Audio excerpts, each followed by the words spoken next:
Assalamualaikum warahmatullahi wabarakatuh. Selamat pagi, apa kabar semuanya? Semoga kita dalam keadaan sehat.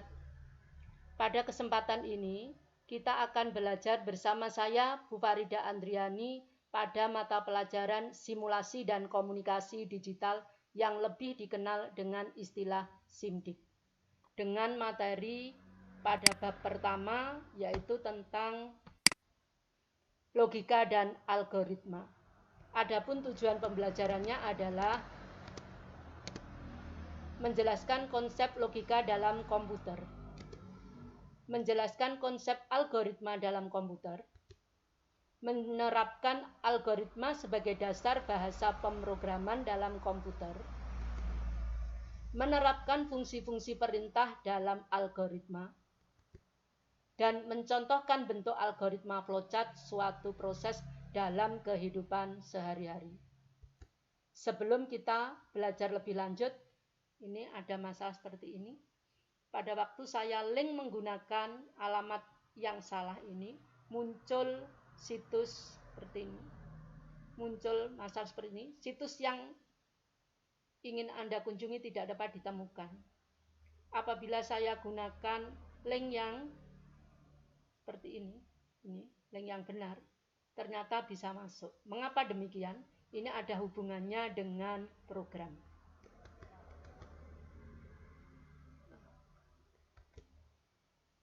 Pembelajaran simulasi dan komunikasi digital itu merupakan suatu upaya yang kita gunakan untuk mengkomunikasikan gagasan atau konsep melalui presentasi digital dengan peralatan elektronik.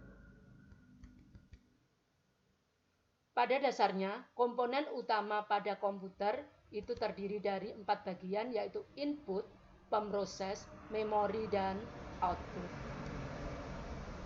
Untuk menjalankan komponen utama tadi, yaitu menjalankan komputer, itu diperlukan suatu program. Program bisa dijalankan dengan bahasa pemrograman, dan dasar dari pembuatan bahasa pemrograman tersebut adalah logika dan algoritma.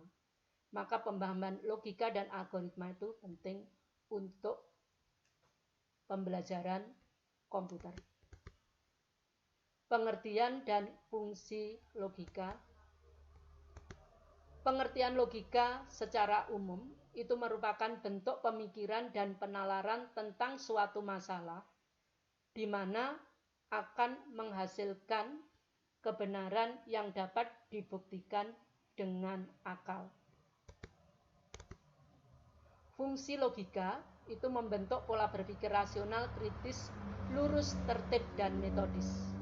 Meningkatkan kemampuan format dan objektif, menambah kecerdasan, mendorong kemampuan berpikir secara tajam dan mandiri menggunakan akses yang sistematis, meningkatkan cinta akan kebenaran, dan berusaha menghindari kesalahan dalam berpikir. Itu fungsi dan makna secara umum.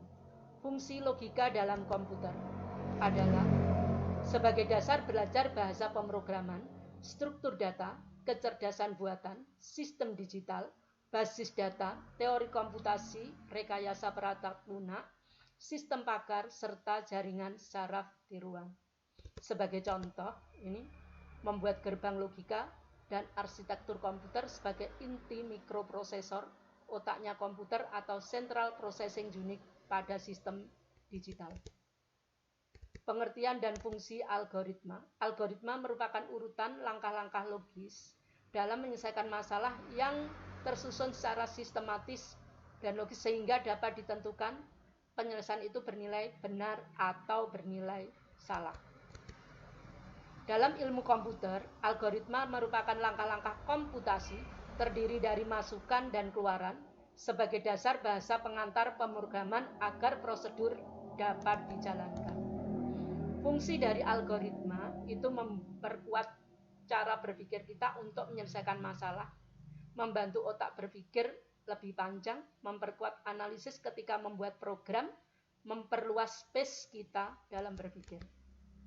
Pertimbangan dalam pemilihan algoritma, yaitu algoritma harus benar seberapa baik hasil yang dicapai oleh algoritma tersebut, efisiensi waktu dan memori. Karakteristik algoritma itu harus tertata rapi, tidak boleh ambigu, komputasinya efektif, baik dari efisiensi waktu dan memori. Ada 3 notasi algoritma, yaitu deskriptif, pseudokode, dan flowchart. Pengertian dan contoh. Algoritma deskriptif itu merupakan algoritma di mana instruksi-instruksinya dilaksanakan, ditulis dalam suatu pernyataan. Pada dasarnya, algoritma deskriptif itu terdiri dari 3 bagian, yaitu ini judul, kemudian deklarasi, deskripsi. Judul ini ya, terdiri dari nama algoritma. Jadi nama algoritmanya apa? Diikuti oleh spesifikasinya. Ini. Kemudian deklarasi ini mendefinisikan semua yang digunakan dalam algoritma, yaitu variabel, konstanta, tipe fungsi. Deklarasi ini berisi langkah-langkah untuk menyelesaikan masalah. Contoh ini mencari luas lingkaran. Nah ini judul algoritmanya, algoritma luas lingkaran. Ini diikuti oleh spesifikasinya. Kemudian deklarasinya, ini variabel jari-jari, luas, pi. Deskripsinya berisi langkah-langkah penyelesaian untuk memperoleh luas lingkaran. Di contohnya seperti ini. Algoritma pseudokode, yaitu bentuk penulisan algoritma yang disajikan menggunakan kode-kode yang mirip kode bahasa pemrograman. Pada dasarnya, pseudokode juga terdiri dari 3 bagian, yaitu judul, deklarasi, dan isi. Pada bagian judul, ini selalu diawali dengan kata program. Kemudian deklarasi ini mendefinisikan variabel, isi ini langkah-langkah untuk menyelesaikan algoritmanya. Untuk mencari luas lingkaran seperti ini algoritmanya. Jadi judul program hitung luas lingkaran. Ini apabila lebih dari 1 kata tidak usah diberi spasi. Variabelnya, deklarasinya ada variabel pi, variabel r, luas, algoritmanya seperti ini dengan tanda seperti ini yang harus diikuti sampai menuju ke hasil. Pengertian algoritma flowchart yaitu menggambarkan secara grafik langkah-langkah urutan proses alur dari suatu program. Dalam algoritma flowchart itu terdapat instruksi-instruksi, yaitu ada terminasi yang disimbolkan seperti ini untuk permulaan atau mengakhiri program, garis alur, aliran program, preparasi, pemberian harga awal, persegi panjang itu menyatakan proses, jajar genjang menyatakan input dan output, kemudian ini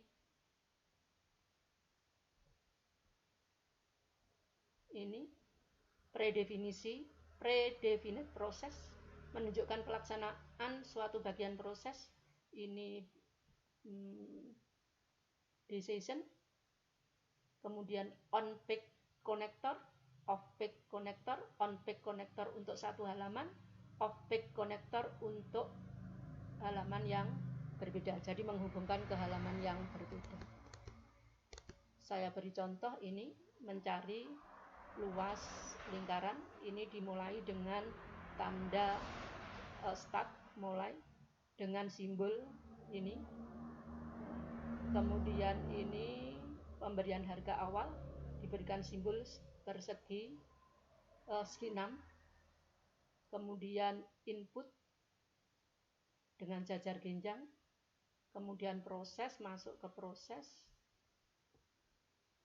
Ini masuk ke proses dengan tanda persegi panjang, luas persegi panjang sama dengan pi kali r tanda ini merupakan kali, simbol kali. Kemudian ke output, tandanya sama dengan tanda simbolnya sama dengan simbol input.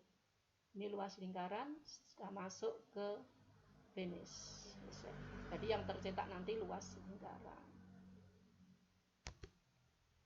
Contoh algoritma dalam kehidupan sehari-hari. Pertama, algoritma deskriptif. Saya beri contoh kalau kita mau mengirim SMS. Jadi judulnya algoritma mengirim SMS. Ini diikuti dengan spesifikasinya seperti ini. Kemudian deklarasinya ini variabel-variabelnya, deskripsinya ini langkah-langkah untuk mengirim SMS, mulai mengaktifkan smartphone, pilih menu SMS, nomor telepon, ketik pesan, ketik tombol kirim, tampil terkirim pada layar, finish, selesai. Ini jadi tetap ada 3 bagian. Kalau ini dituliskan dalam bentuk pseudo kode, akan kita peroleh seperti ini. Ini tetap 3 bagian, judul, deklarasi, inti atau isi. Judulnya program mengirim SMS, karena ini lebih dari 1 kata, tidak ada tanda titik. Kemudian deklarasi, ini berisi variabel, variabel nomor telepon, variabel pulsa seperti tadi. Kemudian isinya, intinya, untuk algoritmanya, ini berisi perintah-perintah yang disertai dengan tanda ini yang harus diikuti sampai dengan terakhir tertulis SMS terkirim. Apabila ditulis dalam algoritma bentuk flowchart tentang mengirim SMS, akan diperoleh urutan seperti ini. Jadi mulai ini dengan simbol seperti ini, kemudian masuk ke simbol masukan berupa jajan genjang, aktifkan smartphone, kemudian dengan tanda yang sama ini tetap masuk memasukkan program, yaitu pilih menu, kemudian pilih nomor telepon, masuk ke proses pakai persegi panjang ini, ketik pesan, kemudian tekan tombol ini, kemudian menghasilkan keluaran yang berupa SMS terkirim, baru finish. Demikianlah isi penjelasan tentang pembelajaran algoritma hari ini. Meskipun kita belajar di rumah, kita harus tetap semangat. Terima kasih, sampai ketemu kembali.